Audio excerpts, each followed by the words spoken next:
তালাআল বাদরু আলাইনা মিন তানিয়াতিল ওয়াদা ওয়াজাবা শুকরু আলাইনা মাদআ লিল্লাহি দা। আমাদের গায়ে আঘাত করতে চাও, সাবধান হয়ে থাকো। আমরা মদিনাবাসী রাসূলের ডান থেকে, বাম থেকে, সামনে থেকে, পিছন থেকে সর্বোচ্চভাবে আমরা নিরাপত্তা দেওয়ার জন্য প্রস্তুত হয়ে গেলাম। সুতরাং কাফের বাহিনী হুঁশিয়ার, সাবধান। মুহাম্মদকে তোমরা এক ফোঁটা আচার তোমরা ফুলের আঁচড় দিতে পারবে না। রাসূলকে আঘাত করবে তো দূরের কথা, প্রয়োজনে আমরা জীবন দিব, জান দিব, জান দিতে প্রস্তুত হয়ে গেলাম। তারপরে মুহাম্মদের কোনো ক্ষতি হবে এটা আমরা চাই না। বলি সুবহানাল্লাহ। আসসালামু আলাইকুম ওয়া রাহমাতুল্লাহি ওয়া বারাকাতুহু।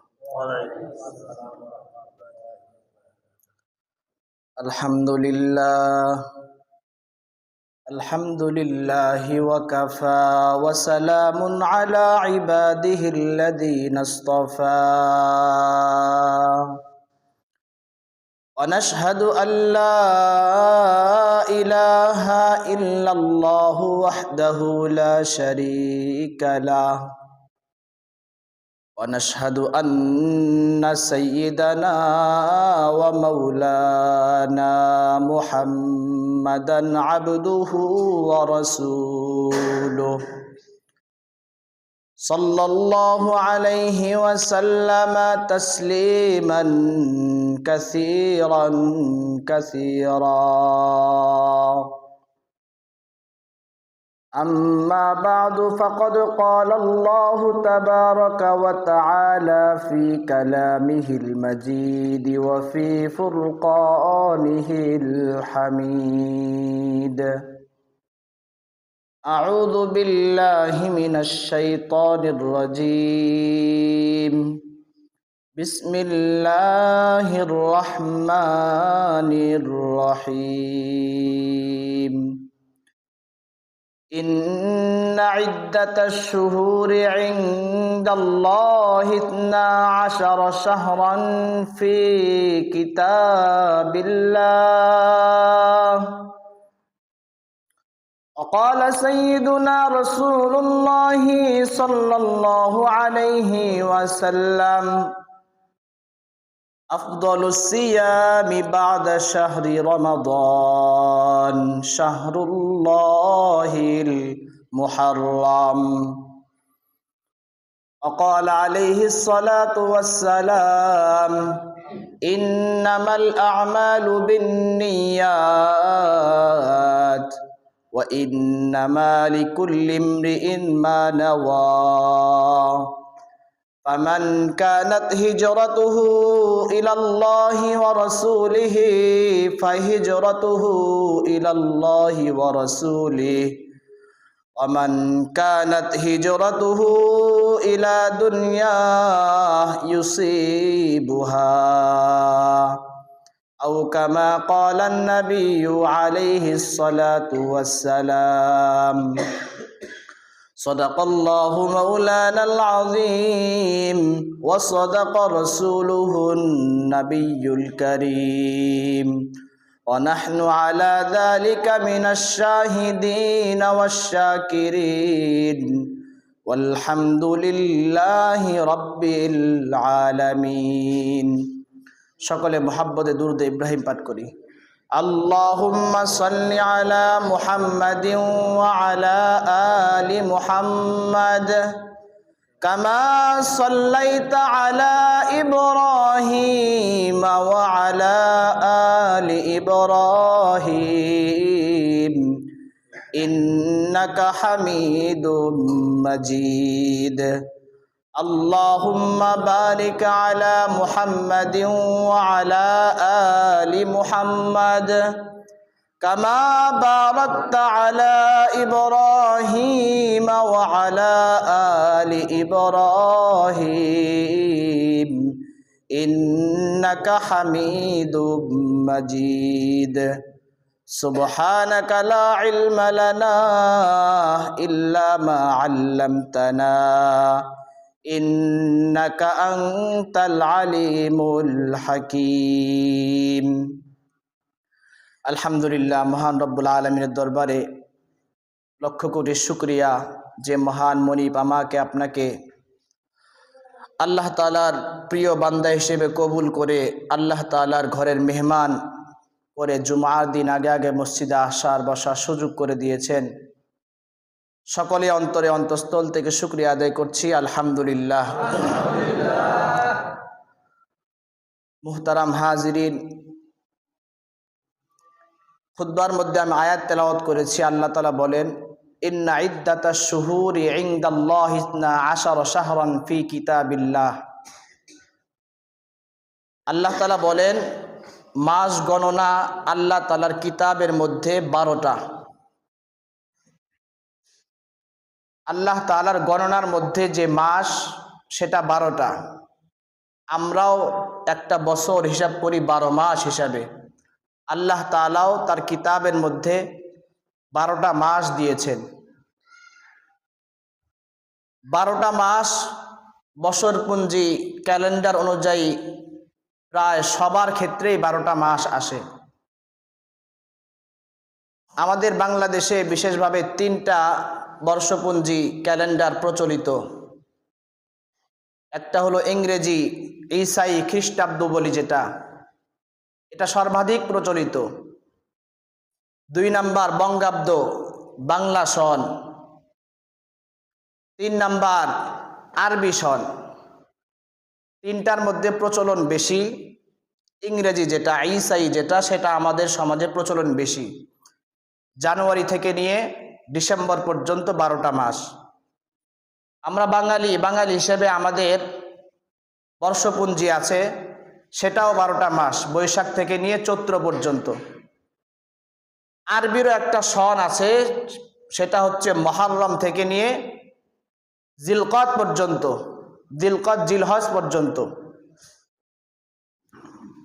প্রত্যেকটা ক্যালেন্ডারের মধ্যে এরকম 12টা মাস রয়েছে। আল্লাহ তাআলাও বলেন, আমার নিকট মাস হচ্ছে 12টা।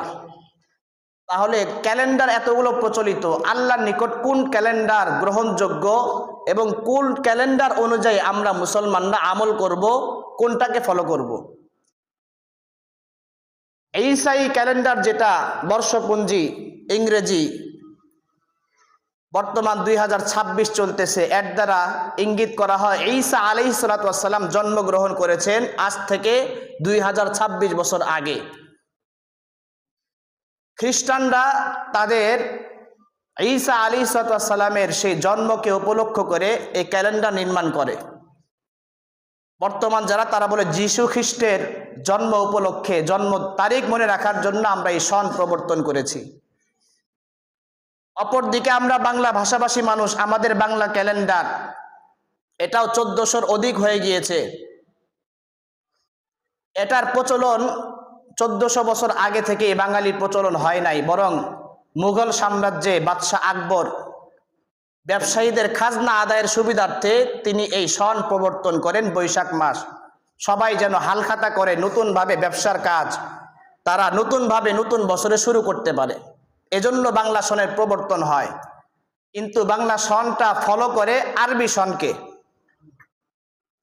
আরবি সনের মাস মুহররম, সফর, রবিউল আউয়াল, এভাবে জিলকদ জিলহজ পর্যন্ত 12টা মাস আগেও ছিল। কিন্তু আরবি সনের শেষে হিজরি শব্দটা যোগ হয়েছে একটা ইতিহাস, ইসলামী ইতিহাস। স্বাভাবিকভাবে মুহররম, সফর এগুলো আরবি সন ছিল, কিন্তু যখনই হিজরি সন পাশে হিজরি শব্দটা বসলো, তখন থেকেই এই সন শুধুমাত্র আরবদের জন্য নয়, বরং গোটা পৃথিবীর সমস্ত মুসলমানদের জন্য এই হিজরি সন ফলো করা তাদের জন্য আবশ্যক হয়ে গেল। হিজরি সন যদি আমরা ফলো না করি, রমজানের রোজা কখন রাখবো জানবো না, হজ কখন করব জানবো না। আমরা ইংরেজদের ফলো করতে করতে, খ্রিস্টানদের ফলো করতে করতে কবে জানুয়ারি মাস আসে, 31st নাইট আসে, সেটা আমরা ভালোভাবে জানি, আগের থেকে উদযাপন শুরু করি। বাঙালি হিসেবে বৈশাখ মেলা কবে আসে, বৈশাখী উদ্বোধনের জন্য পান্তা ইলিশের আপ্যায়ন ব্যবস্থা সব আগে থেকেই করি। কিন্তু আমাদের কপাল পোড়া মুসলমানদের অবস্থা, আমাদের মুসলিম যে একটা সন আছে, বর্ষপঞ্জি আছে, এটার হিসেব আমরা রাখি না। মুসলমানদের বর্ষপঞ্জি হচ্ছে হিজরি সন। নতুন বছর শুরু হয়েছে মুহররম মাসের মাধ্যমে। আজকে 3 তারিখ। কয়জন জানি হিজরি সন নতুনভাবে শুরু হয়েছে? আমরা তো পড়ে আছি ইহুদি খ্রিস্টানদের খেলাধুলা, বিশ্বকাপের উন্মাদনায়। আমাদের এটা গুনার টাইম কোথায়? আরবি মাস কোন দিক দিয়ে যায়, কোন দিক দিয়ে আসে, এটা আমরা টেরই পাই না। অথচ এই সনকে গণনার ক্ষেত্রে কিভাবে সাহাবা ইকরাম এই সনকে টিকিয়ে রাখার জন্য কিভাবে তারা প্রবর্তন করেছেন হিজরি সন। ওমর রাদিয়াল্লাহু তাআলা আনহুর খেলাফতের যুগে তার আগে যে সনগুলো ছিল, রাসূল সাল্লাল্লাহু আলাইহি সাল্লামের জন্মের আগে, তখনকার ঐতিহাসিকরা তাদের সন ছিল না সেইভাবে, শুধু খ্রিস্টীয় সন ছিল, খ্রিস্টাব্দ। এর আগে আরবি সনগুলো তারা প্রবর্তন করতে এভাবে। আসহাবুল ফিল, হস্তি বাহিনীর ঘটনা যখন ঘটেছে তখন তারা এটার উপর নামকরণ করত যে হস্তি বাহিনীর ঘটনার 2য় বছর, 5ম বছর, 6ষ্ঠ বছর এরকম। এরপর রসুলের যখন নবুয়ত আসলো, নবুয়তের পরেও হিজরি সন প্রবর্তন হয় নাই। তখন সাহাবা একরাম গণনা করতেন নবুয়তের 1ম বছর, 5ম বছর, 10ম বছর। রসুল চলে গেলেন, রসুলের ওফাতের 1ম বছর, 2য় বছর, এরকমভাবে গণনা করা হতো। কিন্তু খলিফাতুল মুসলিমিন হযরত উমরে ফারুক রাদিয়াল্লাহু তাআলা আনহুর যুগ যখন আসলেন, একটা মিটিং, বৈঠক ডাকলেন। আমাদের মুসলমানদের স্বতন্ত্র একটা ক্যালেন্ডার থাকা দরকার, যেটাকে ফলো করে আমরা মুসলমানরা আমাদের বিভিন্ন উৎসব আমলগুলো করব। তখন উমর ফারুক রাদিয়াল্লাহু তাআলা আনহু প্রস্তাব দিলেন, পরামর্শ বৈঠক ডাকলেন, সবার কাছে পরামর্শ চাইলেন। কার কাছে কি পরামর্শ আছে দাও, আমরা একটা সন প্রবর্তন করতে চাই, কখন থেকে শুরু করা যায়? একদল বললেন রাসূল সাল্লাল্লাহু আলাইহি ওয়াসাল্লাম আমাদের জানে জিগার, আমাদের নয়নমণি, পয়গম্বর যেদিন দুনিয়ার মধ্যে এসেছে তার জন্মদিনকে উপলক্ষ করে, যেই বছর পয়গম্বর দুনিয়াতে আগমন করেছেন সেই দিনকে উপলক্ষ করে আমাদের ক্যালেন্ডারটা নির্মাণ করা হোক। আরেক দল বললেন পয়গম্বর যেদিন ওফাত হয়ে গেল, মুসলমানদের বেদনা বিধুর দিন, মুসলমানরা স্মরণীয় করে রাখার জন্য যদি ক্যালেন্ডার প্রবর্তন করা দরকার হয় তাহলে পয়গম্বরের মৃত্যুর ওফাতের দিন থেকে শুরু করা হোক। ওমর ফারুক রাদিয়াল্লাহু তাআলা আনহু বললেন, না না, এটার মধ্যে কোনো মহত্ব নাই। পয়গম্বর দুনিয়ার মধ্যে আসবেন খুশির সংবাদ, কিন্তু মুসলমানদের আমলের কিছু নাই। পয়গম্বর দুনিয়াতে এসেছেন সুসংবাদ, কিন্তু আমলের মতো কিছু নাই। পয়গম্বর দুনিয়ার থেকে চলে গেছেন, ওফাত হয়ে গেছে। মুসলমানদের অবশ্যই বেদনার দিন, কিন্তু আমলের কিছু এখানে নাই। এজন্য হযরত খলিফাতুল মুসলিমিন ওমরে ফারুক রাদিয়াল্লাহু তাআলা আনহু বললেন, এমন একটা বছর থেকে শুরু করব যেই বছরের মধ্যে মুসলমানদের মাহাত্ম্য, মুসলমানদের মর্যাদা, মুসলমানদের সব ত্যাগ তিতিক্ষা, আত্মত্যাগের কথাগুলো যেন ওই সালের মধ্যে ফুটে ওঠে। এজন্য খলিফাতুল মুসলিমিন বললেন, পয়গম্বর যেই বছর হিজরত করে মদিনায় গেছেন সেই দিন থেকে আমরা ক্যালেন্ডার পরিবর্তন করব। বলি সুবহানাল্লাহ। রসুলের জন্ম মৃত্যু, রসুলের জন্ম হবে, মৃত্যু ওফাত হয়ে গেছে, স্বাভাবিক বিষয়, মানুষের মতোই। এখানে আমলের কিছু নাই। আমল হলো রসুল তার 63 বছর জিন্দেগির মধ্যে, বিশেষ করে 40 থেকে নিয়ে 63, এই 23 বছরের জিন্দেগিতে আমাদের জন্য কি রেখে গিয়েছেন, এটাই হলো আমলযোগ্য। সর্বপ্রথম ত্যাগ হচ্ছে মুসলমানদের হিজরতের ত্যাগ।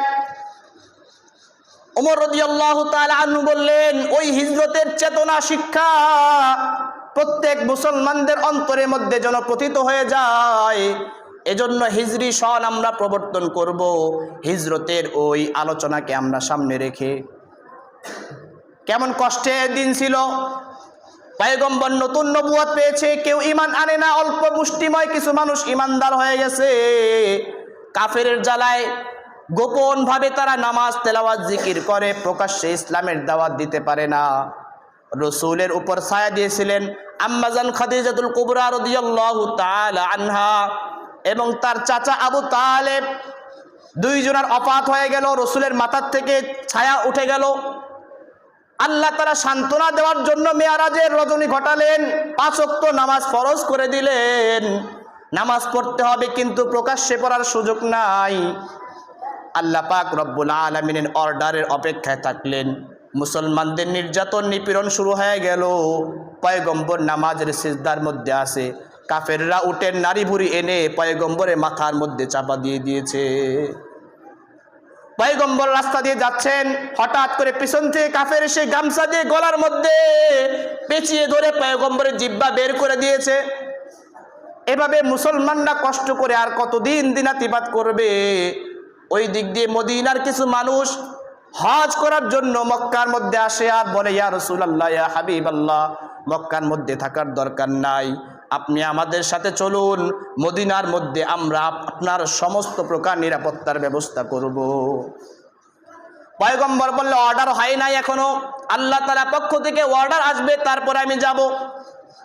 বিস্তারিত ঘটনা, পয়গম্বর আলাইহিস সালাতু ওয়াস সালামকে অর্ডার দিয়ে দেওয়া হলো, সাহাবা ইকরামদেরকে বলে দিন তারা হিজরত করে যেন মদিনার মধ্যে চলে যায়।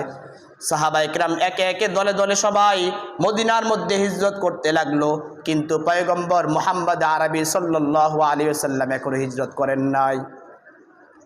পয়গম্বর আবু বকর সিদ্দিক রাদিয়াল্লাহু তাআলা আনহুকে বললেন, ও সিদ্দিক আকবর, আল্লাহ তাআলা হিজরতের অর্ডার করবেন, যে কোনো সময় অর্ডার হয়ে যাবে, তুমি প্রস্তুত থেকো, যে কোনো সময় ডাক দেওয়ার সঙ্গে সঙ্গে মক্কা ছেড়ে মদিনায় হিজরত করে চলে যেতে হবে।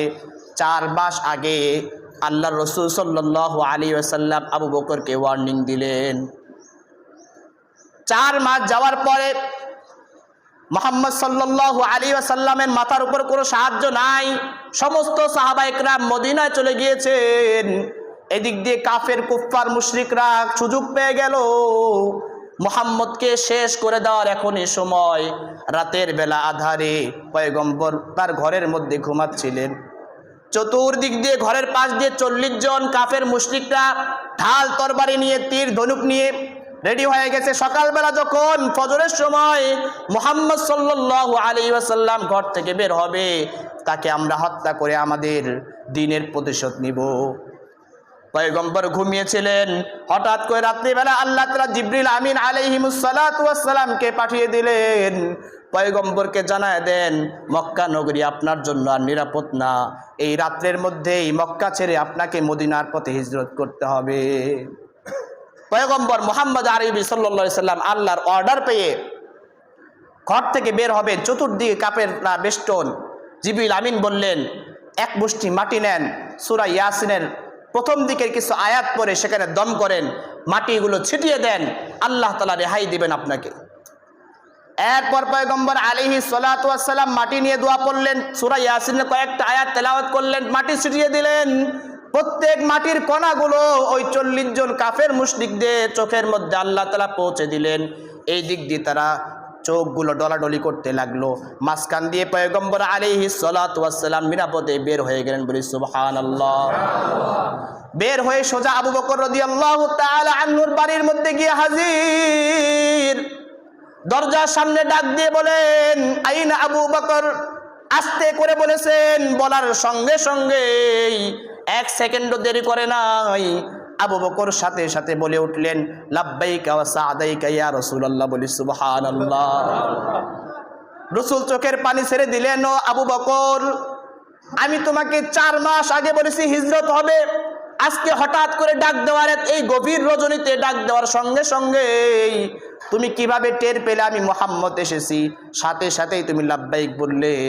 আবু বকর সিদ্দিক বলেন, ওগো পয়গম্বর, 4 মাস আগে যখন আপনি ওয়ার্নিং দিয়েছেন, আমি 4 মাস যাবত বিছানার মধ্যে আমার পিঠ লাগাই নাই, আপনার মুহাব্বতে আমি দরজার সাথে পিঠ লাগায় দাঁড়ায় আছি, আপনি কখন এসে ডাক দিবেন? বলি সুবহানাল্লাহ। পয়গম্বরকে আবু বকর বলে, আমি ঘুমাই নাই এরকম নয়, আমার মেয়ে আসমা সেও ঘুমায় না, প্রতিদিন নাস্তা রেডি করে বসে থাকে, কখন মুহাম্মদ আসবে, হিজরতের সফরের সঙ্গীর মধ্যে সে নাস্তা পাঠায় দিবে। শুধু তাই নয়, আমাদের হিজরতের জন্য 2টা উট কিনেছিলাম, 2টা উট রাত্রিবেলা ঘুমায় না, সারাদিন ঘাস খায়, পাতা খায়, লতা খায়, কিন্তু রাত্রিবেলা ঘুমায় না, বারবার দরজার গেটের দিকে তাকায় থাকে, পয়গম্বর মুহাম্মদ কবে আসবে। আল্লাহ রাসূল সাল্লাল্লাহু আলাইহি ওয়াসাল্লাম এই আবেগঘন মুহূর্ত সইতে না পেরে পয়গম্বর আবু বকরকে নিয়ে রওনা হলেন। আর দেরি করা যাবে না। কাফের মুশরিকরা যদি টের পায় আমাদের আস্ত রাখবে না। পয়গম্বর মুহাম্মদ আরবি সাল্লাল্লাহু আলাইহি ওয়াসাল্লাম এবার আবু বকর সিদ্দিককে নিয়ে কাবা ঘরের সামনে গিয়ে দাঁড়ায় গেলেন। চোখের পানি ছেড়ে দিয়ে কাবা ঘরকে লক্ষ্য করে বলেন, ও কাবা,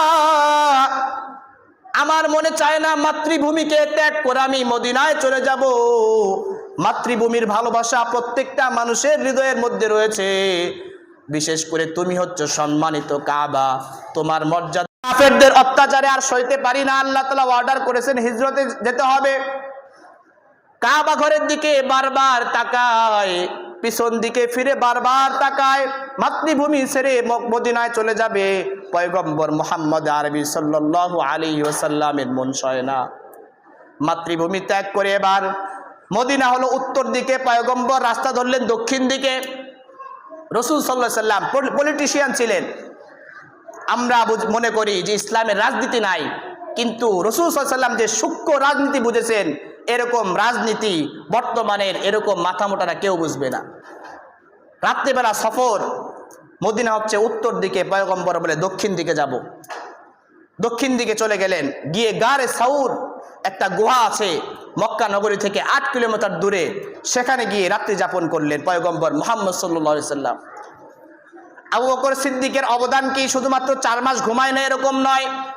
আবু বকর সিদ্দিক রাদিয়াল্লাহু তাআলা আনহু এদিক দিয়ে তার সন্তান আব্দুল্লাহকে ঠিক করে রেখে দিয়েছে, আমরা হিজরতে যাচ্ছি, তুমি মক্কার বাজারে ঘুরবা আর কাফের মুশরিক বেঈমানরা কি বলে তথ্যগুলো আমার কাছে দিবা।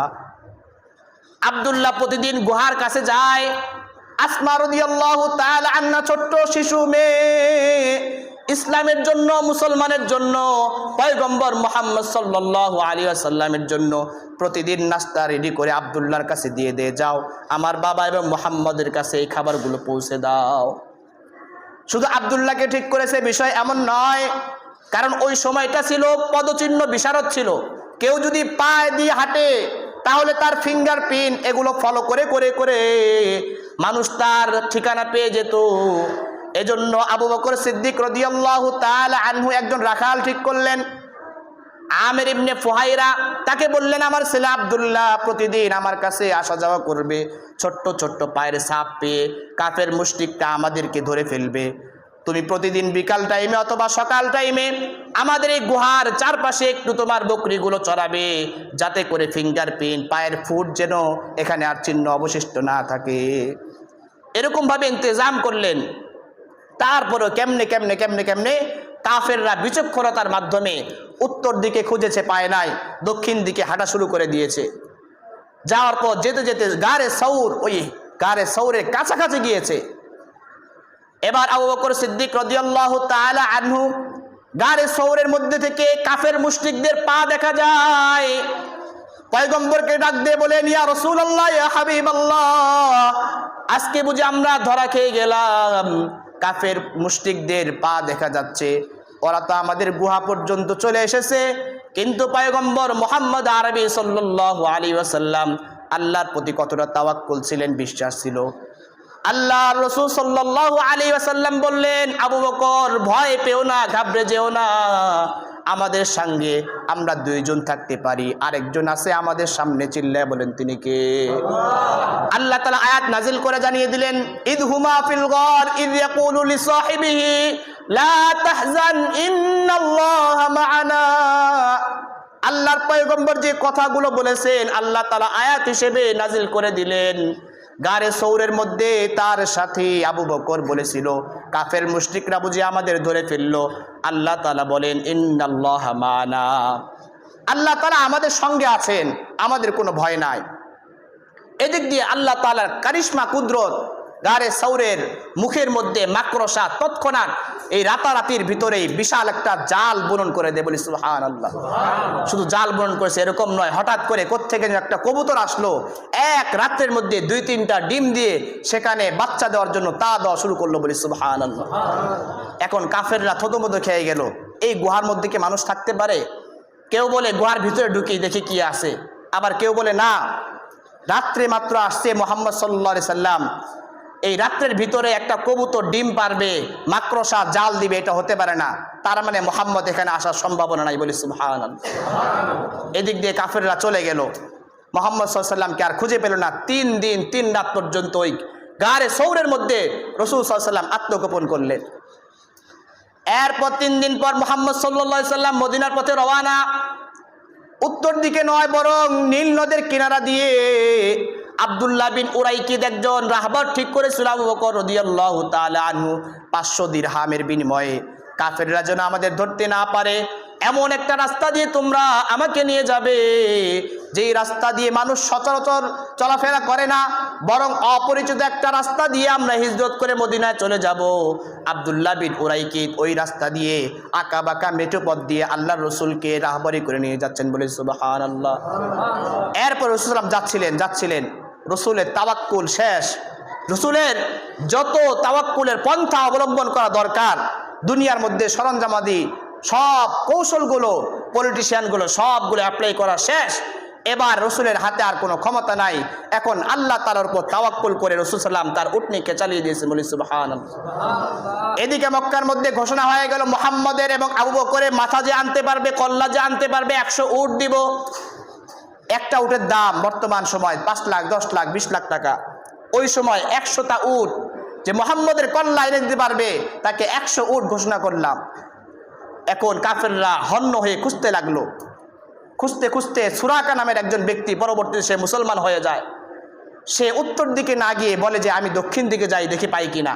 সে একাকী যেতে লাগলো। যেতে যেতে যেতে যেতে হঠাৎ করে তাকিয়ে দেখে একটা কাফেলা দেখা যায়। সুরাকা বললেন এটাই বুঝি মুহাম্মদের সেই কাফেলা। যখন কাছাকাছি চলে গেল, যাওয়ার পর সুরাকা কান পেতে শুনতে পেল পয়গম্বর মুহাম্মদ আরবি সাল্লাল্লাহু আলাইহি ওয়াসাল্লাম সেই তার উটের পিঠের মধ্যে উঠে আল্লাহর উপর তাওয়াক্কুল করে শান্তভাবে কোরআনের আয়াত তেলাওয়াত করতে করতে করতে করতে মদিনার দিকে রওনা। সুরাকা তার ঘোড়া নিয়ে দৌড়ে যায় 100 উট পাওয়ার আশায়। যখন পয়গম্বরের কাছাকাছি চলে গেল, হঠাৎ করে ঘোড়া আর সামনে এগায় না, ঘোড়ার পা গুলো কাঁপাকাঁপি শুরু হয়ে যায়। পয়গম্বর পিছনের দিকে তাকিয়ে দেখে সুরাকা পয়গম্বরকে ধরার জন্য আসছে। পয়গম্বর বললেন, সুরাকা তুমি আমাকে ধরতে পারবে না, তুমি ফিরে মক্কার মধ্যে চলে যাও, আমার কাছাকাছি আসার দরকার নাই। সুরাকা ভাবলেন যে 100 উট পাবো, পয়গম্বরের মুহাম্মাদের মাথাটা যদি আমি নিয়ে যেতে পারি, এজন্য তার ঘোড়াকে আরো চালায় দিলেন। ঘোড়া যেতে রাজি হয় না। হঠাৎ করে ঘোড়ার পা নিচের মধ্যে ডেবে গেল, পায়ের খুর মাটির মধ্যে ডেবে গেল। রাসূল সাল্লাল্লাহু আলাইহি ওয়াসাল্লামের মুজিজা। এরপর সুরাকা পায়ের খুর মাটি থেকে বের করলো, বের করে আবার পয়গম্বরকে ধরার জন্য ধাওয়া করার জন্য আবার ঘোড়াকে চালালো। এবার হাঁটু সহ তার ঘোড়াটা মাটির মধ্যে ডাবিয়ে দিলেন। আল্লাহ তাআলা বলে সুবহানাল্লাহ। এরপর সুরাকা ভয় পেয়ে গেল, গিয়ে বলল, মুহাম্মদ আমাকে ছেড়ে দিন, আমি আপনার কোনো ক্ষতি করব না, আমি মক্কায় চলে যাব। তখন মুহাম্মদ সাল্লাল্লাহু আলাইহি ওয়াসাল্লাম বললেন, ঠিক আছে তুমি মক্কায় চলে যাও, তবে আমাদের সংবাদ আমরা যে এই পথে মদিনায় হিজরত করতেছি এই কথা তুমি কাফের মুশরিকদের বলতে পারবে না। পরবর্তীতে সে ফিরে আসে, আর মুহাম্মদ সাল্লাল্লাহু আলাইহি ওয়াসাল্লামকে ধরার মতো কারো এবিলিটি হয় না। পয়গম্বর মুহাম্মদ আরবি সাল্লাল্লাহু আলাইহি ওয়াসাল্লাম ওই নদীর কিনারা দিয়ে মসজিদে কুবা, প্রথম মসজিদ, মদিনায় যাওয়ার আগে একটা মসজিদ আছে মসজিদে কুবা, মসজিদের ইসলামের ইতিহাসের প্রথম মসজিদ, সেখানে রাসূল সাল্লাল্লাহু আলাইহি ওয়াসাল্লাম অবস্থান করেন। এরপর মদিনাবাসীরা ইস্তেকবাল জানানোর জন্য শিশু, বৃদ্ধ, মহিলা, তরুণ, তরুণী, যুবক, যুবতী সবাই রসুলের অপেক্ষায় আছেন। রসুল সাল্লাল্লাহু আলাইহি ওয়াসাল্লাম কখন হিজরত করে মদিনা আসবে, ইস্তেকবাল জানাবো। রসুল সাল্লাল্লাহু আলাইহি ওয়াসাল্লাম যখন ইস্তেকবাল জানানোর জন্য তারা রেডি হয়ে গেল, রসুল সাল্লাল্লাহু আলাইহি ওয়াসাল্লাম তাদের কাছে গেলেন। কেউ গাছের উপর উঠলেন, কেউ পাহাড়ে উঠলেন। দূর থেকে রসুলের চেহারা মুবারক একটু দেখার জন্য তারা পাগলপাড়া হয়ে গেল। ছোট্ট ছোট্ট বাচ্চারা, তরুণ তরুণীরা, যুবক যুবতীরা একটা কবিতা তৈরি করলো রসুলকে ইস্তেকবাল জানার জন্য। তালাআল বাদরু আলাইনা মিন তানিয়াতিল ওয়াদা ওয়াজাবা শুকরু আলাইনা মাদআ লিল্লাহি দা। এভাবে নাশিদ পড়তে পড়তে, শের কবিতা আবৃত্তি করতে করতে রাসূল সাল্লাল্লাহু আলাইহি ওয়াসাল্লামকে তারা ইস্তেকবাল জানিয়ে মদিনার মধ্যে কড়া নিরাপত্তার ব্যবস্থা করে দিলেন। আর বলে দিলেন, মক্কার কাফেররা হুঁশিয়ার, সাবধান, যারা মুহাম্মদের গায়ে আঘাত করতে চাও সাবধান হয়ে থাকো। আমরা মদিনাবাসী রসুলের ডান থেকে, বাম থেকে, সামনে থেকে, পিছন থেকে সর্বোচ্চভাবে আমরা নিরাপত্তা দেওয়ার জন্য প্রস্তুত হয়ে গেলাম। সুতরাং কাফের বাহিনী হুঁশিয়ার, সাবধান।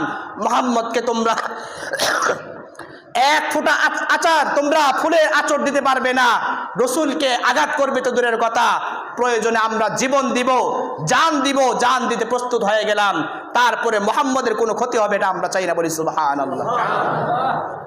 আরো অনেক লম্বা ইতিহাস আছে। উমর রাদিয়াল্লাহু তাআলা আনহু ক্যালেন্ডার প্রবর্তন করলেন, হিজরি সন, আরবি সন। এই হিজরতের ঘটনাকে কেন্দ্র করে, বলি সুবহানাল্লাহ, যাতে করে এই চেতনা জাগ্রত হয় মদিনাবাসী রাসূল সাল্লাল্লাহু আলাইহি ওয়াসাল্লামকে সাপোর্ট দেওয়ার জন্য, ইসলামকে ইস্তেকবাল করার জন্য, ইসলামের সম্মান রক্ষার জন্য তারা সর্বোচ্চ সাপোর্টটা কুরআনের পক্ষে, রাসূলের আদর্শের পক্ষে তারা দিয়েছেন। কিন্তু কপাল পোড়া মুসলমান আমরা, আর্জেন্টিনার পতাকা আমাদের দেশে উঠতে পারে, পর্তুগালের পতাকা উঠতে পারে, ব্রাজিলের পতাকা উঠতে পারে, ফ্রান্সের পতাকা উঠতে পারে, মুসলমান হিসেবে আমাদের দাবি থাকবে বাংলার এই জমিনের মধ্যে কালিমার পতাকা উঠবে। কথা বলেন ঠিক কিনা? কিন্তু গাদ্দার প্রশাসন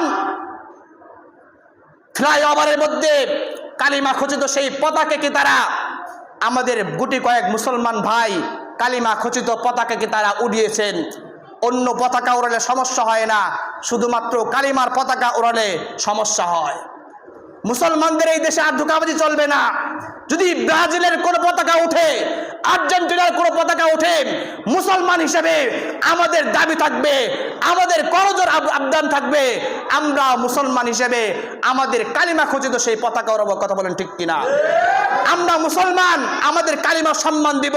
গত জুমায় বলেছিলাম, মুতার প্রান্তরে জাফর বিন আবু তালেব রাদিয়াল্লাহু তাআলা আনহু ডান হাত শহীদ হয়ে গিয়েছে, পতাকা বাম হাতে ধরেছেন, বাম হাত শহীদ হয়ে গেছে, দুই বাহু দিয়ে তার বুকের মধ্যে পতাকাকে আগলে ধরেছেন, তার হাত পা সব পেরে দেওয়া হলো। অবশেষ যখন তাকে জবাই করা হলো, মুসলমানদের কালিমার সেই পতাকার মান রক্ষার জন্য তার শেষ রক্তবিন্দু দিয়ে তার মুখের মধ্যে কামড়ে ধরে কালিমার পতাকা উঁচু করলো, বলি সুবহানাল্লাহ। এজন্য অন্য দেশের পতাকা উড়বে, ইসলামের পতাকা নামিয়ে ফেলবেন, এটা আর জঙ্গিবাজি নাটক আর কতদিন বাংলার মানুষ দেখবে? আওয়ামী আমল চলে গেছে, বিএনপি আমল চলতেছে, ইন্টারিম গভর্নর চলে গেছে। বিএনপি যদি এই ভুল করে আওয়ামী লীগের মতো, তার অবস্থা দাদা বাবু দেশে হবে। কথা বলেন ঠিক কিনা? এজন্য মুসলমান আমরা শান্তপ্রিয়। তারা আর্জেন্টিনা পতাকা উড়াবে, ব্রাজিলের পতাকা উড়াবে, আমাদের ধর্মীয় স্বাধীনতা আছে, আমরা কালিমার পতাকা উড়াবো। কথা বলেন ঠিক কিনা? এজন্য প্রত্যেকে কালিমার পতাকা সংগ্রহ করবেন, প্রত্যেকের বাড়ি বাড়ি, প্রত্যেকের ঘরে ঘরে, মসজিদের মিনারে, মাদ্রাসার গেইটে এবং দোকানপাটে আমরা কালিমার সেই পতাকা লাগাবো ইনশাআল্লাহ। আল্লাহ তাআলা তৌফিক দান করুন। এজন্য হিজরতে যে শিক্ষা, উমর রাদিয়াল্লাহু তাআলা আনহু ইসলামী সন প্রবর্তন করলেন।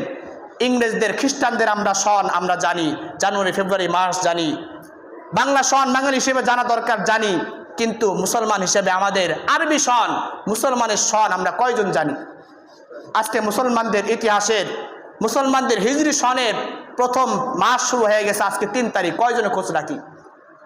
মুহররম মাস চলতেছে, মুহররম মাসের সামনে 10ই মুহররম, গুরুত্বপূর্ণ একটা দিন। রাসূল সাল্লাম বলেন, আব্দুল সিয়াম বাদা শাহরিল্লাহ, বাদা শাহরি রমাদান শাহরুল্লাহিল মুহররম। রমজানের পরে সবচেয়ে উত্তম সিয়াম, রোজা হচ্ছে এই মুহররম মাসে রোজা রাখা। আজকে হচ্ছে 3 তারিখ, আগামী শুক্রবার 10ই মুহররম রাসূল সাল্লাল্লাহু আলাইহি ওয়াসাল্লাম রোজা রাখতেন। ইহুদিদের যখন মদিনায় হিজরত করে চলে গেলেন, দেখলেন যে ইহুদিরা 10ই মুহররম রোজা রাখে। তখন রাসূল বললেন, মূসা আলাইহিস সালামের সেই নবুয়তের হকদার আমি বেশি, সুতরাং সাহাবা ইকরাম তোমরাও 10ই মুহররম রোজা রাখা শুরু করে দাও এবং ওয়াখালিফুল ইয়াহুদ, ইহুদিদের সাথে তোমরা মুখালাফত করো, বিরোধিতা করো এবং আরেকটা রোজা তোমরা সঙ্গে অ্যাড করে নাও, হয়তো 9 তারিখে রাখবে অথবা 10 তারিখ। সেই হিসাবে আমরা মুহররমের সেই যদি রোজা রাখতে পারি, রাসূল আরেক হাদিসের মধ্যে ফায়দা বলেন, মুহররমের 10 তারিখে কেউ যদি রোজা রাখে তাহলে আল্লাহ তাআলা তার 1 বছরের রোজা রাখার সওয়াব দিয়ে দেন, বলি সুবহানাল্লাহ। এজন্য আমরা চেষ্টা করব আগামী বৃহস্পতিবার 9 তারিখ, শুক্রবার 10 তারিখ এই 2 দিন রোজা রাখবো, অথবা শুক্রবার শনিবার 10, 11 এই 2 দিন রোজা রাখবো। আল্লাহ পাক রব্বুল আলামিন আমাকে আপনাকে মুসলিম বিশ্বের যে ক্যালেন্ডার, মুসলমানদের ফলো করা ক্যালেন্ডার, হিজরি বর্ষ মুহররমের আশুরা রোজা আল্লাহ পাক রব্বুল আলামিন আমাকে আপনাকে সকলকে পালন করার তৌফিক দান করুন। ওয়া আখিরু দাওয়ানা আলহামদুলিল্লাহি রাব্বিল